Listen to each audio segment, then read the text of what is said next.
vacation you think of fun. But for me, this vacation kind of stunk. The lesson I learned from this is don't do something that you think you can do, but you really can't. One summer, my family and I, and my friend's family and him, went to South Dakota, and it was a 2-day car ride. In that car ride got probably really annoying with my sister. So we decided to switch up the car ride, and I rode with Alex in his car, and my sisters rode with Catherine. And it was a 2-day car trip, and we got there, and we went to a campground, and I forgot the name of it. And we set up the camper, and we have this pop-up camper, and it took a while. And then me and Alex decided that we would get our bikes out because we brought our bikes, and it would be fun to ride around the campground. So we did that, and the bathroom door was propped open, and there was a sharp piece of the bathroom door that got cut off and then put back on. And I wasn't watching where I was going, and I hit the curb on my bike, and then flew off my bike and then hit the door. And the old guy that kind of takes care of the campground saw that happened and came over to us and said that we need to be more careful so that we don't hurt ourselves or anybody else. And I was just thinking, well, that's kind of too late because I just kind of did hurt myself. And then my mom and Alex's mom got into it, and they agreed that we should put our bikes away for the night, and so we did. And then we went back to the campground or campsite, and then we made separate, and it was homemade chicken pot pie that we had that night that my mom made, and that stuff's really good. And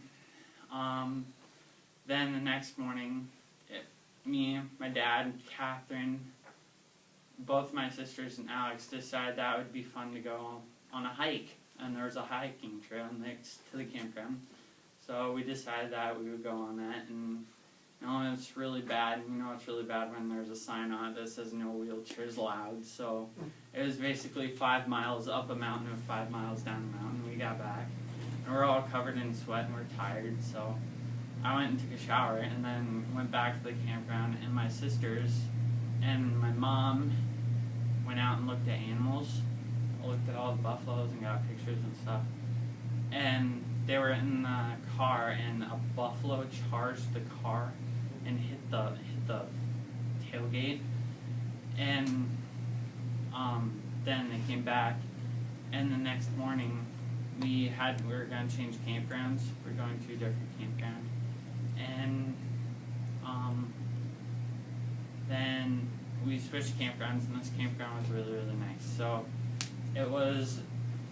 all the campsites with the campers and stuff, and then there was a hill, and that had all the cabins and the park ranger's cabin, and then there was kind of a store, and there was a mini golf course in front of the store. So me and Alex got our bikes out, and we rode down to the store, and we were going to check it out, and then there was like this mini golf course in front of the store, and we decided that would be fun to have a competition. So we had a skidding competition, and he started to skid at the beginning of the parking lot and went all the way into the golf course, and then I went and I started at the beginning and then went all the way to the end of the parking lot, and then decided to flip my bike over, and the pedal broke, and then there's like this metal round piece that holds on my pedal, and that went into my leg, and I got this 2-inch cut on my leg, and I had to walk back to the campsite, and my sister Mary Lou was the only one there, and she was working at Virginia Gay Hospital at the time. So she poured rubbing alcohol all over the cut. Me, I'm screaming like a little girl, and everybody's wondering what the heck it is throughout the campground. So then she gives Alex some money and tells Alex to go to the store and get fishing line. So he goes and gets fishing line, and then he comes back, and my sister threads a needle through it, and she had to stitch my leg up with fishing line because it was so bad. And that's why you should never do something that you can't do. Oh,